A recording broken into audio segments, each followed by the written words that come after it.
huenda itamlazimisha rais wa nchi ya Tanzania Samia Suluhu, ambaye aliua watu, kuhakikisha kwamba yumo cheoni, kusalimu amri na kujiuzulu kabla ya uchaguzi mwingine nchini mwetu Tanzania mwaka 2030. Ni maneno ambayo yamesemwa kwa ukali zaidi na kiongozi wa Amnesty International ambaye anaitwa Irungu Hackton, ambaye amezungumza kuhusiana nchi ya Tanzania, na vile ameeleza kwamba ikiwa haya yataendelea basi nchi yetu inaelekea pabaya.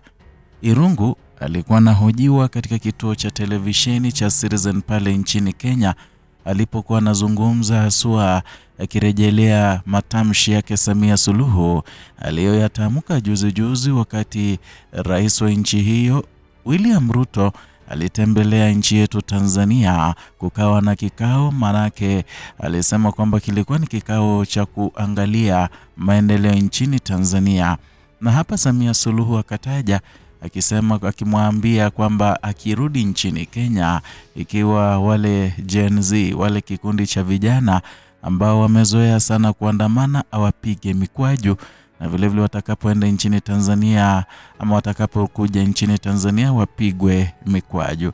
Ni taarifa ambayo imezua sintofahamu kubwa na taharuki katika ukanda wa Afrika Mashariki, hadi imefikia mahali ambapo mengi yameibuliwa kuhusiana na yale yaliyotokea mwaka jana kwenye uchaguzi mkuu nchini mwetu Tanzania.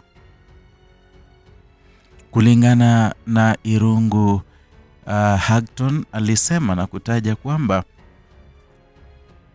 nchi ya Tanzania sasa hivi inaelekea pabaya, na ikiwa jambo lolote haliwezi fanywa basi nchi ya Tanzania haitakuwa nchi tena. Alirejelea matukio ya mwaka jana akisema kwamba uchaguzi ule ulifanywa bila choices, yani ulikuwa ni uchaguzi ambao ulimleta mtu mmoja tu kupigiwa kura, na vile hakukuwa na watu wengi ambao walikuwa nawania, kwa sababu CCM na serikali yake Samia ilihakikisha kwamba chama cha demokrasia na maendeleo kimefungiwa nje. Kiongozi wao ambaye ni mwenyekiti wa chama hicho Tundu Lissu wakatiwa ndani kwa mipango ama kwa siasa ama kwa tuhuma za kupandikizwa na vile za kusukwa. Ndo hayo Irungu aliyataja, na vile alizungumza akisema kwamba hata kuna vyama vingine kama ACT Wazalendo ambavyo vile mwenye alikuwa anawania kutoka chama hicho Luhaga Mpina vile alizuiliwa kuwania, ishara kwamba Rais Samia Suluhu hakuwa anahitaji kupata ama pingamizi yoyote, hakuwa anataka yeyote aingie kwenye uchaguzi ule kumpa competition. Na vile Irungu Hackton alielezea kwamba nchini Tanzania media zote zilifungwa, zilikuwa intimidated, zikarushiwa uoga, na hata sasa hivi baadhi ya vituo vinakuwa vinarushiwa uoga. Tumeona vingi vikifungwa, ITV, tumeona Jambo TV, na pengine hii taarifa unaipata tu hapa tu TanzaPulse, manake hii ni platform ambayo haifichi lolote, inakuambia mambo jinsi yalivyo.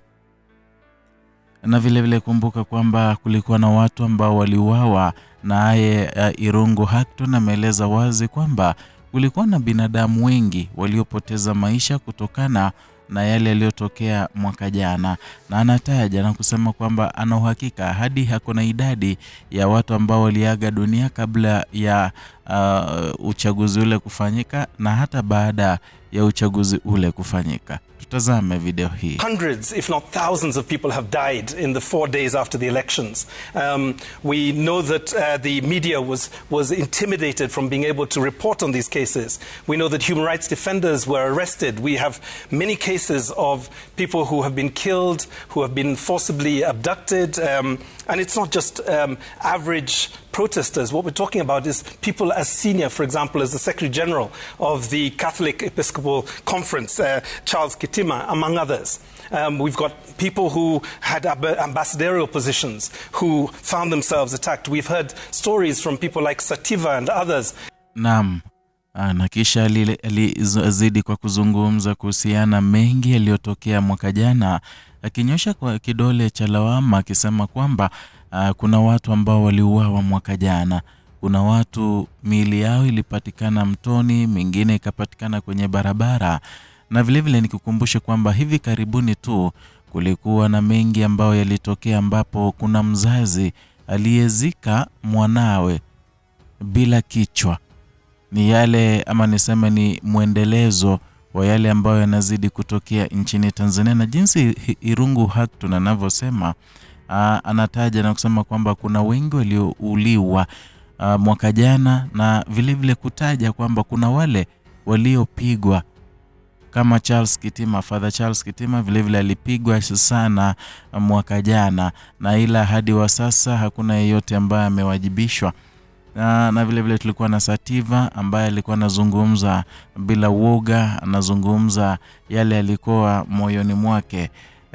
Na kuna Humphrey Polepole, yeye hata hajawahi patikana hadi wa leo, tangia wakati ashikwe, wakati si hata kushikwa, wakati alitekwa, hajawahi onekana hadi wa leo. Familia yake ikalia, ikaomba serikali, ikaomba msamaha kwa niaba yake, japo hadi sasa hivi yule Humphrey Polepole hajapatikana. Kwa hivyo ni baadhi ya maneno ambayo yalisemwa na Irungu Kang'ata kuona kwamba uongozi nchini Tanzania unahitaji kufanya jambo ili kuweza kuweka serikali ya Tanzania kwenye mpangilio, na vile kuwaweka kwenye line haswa.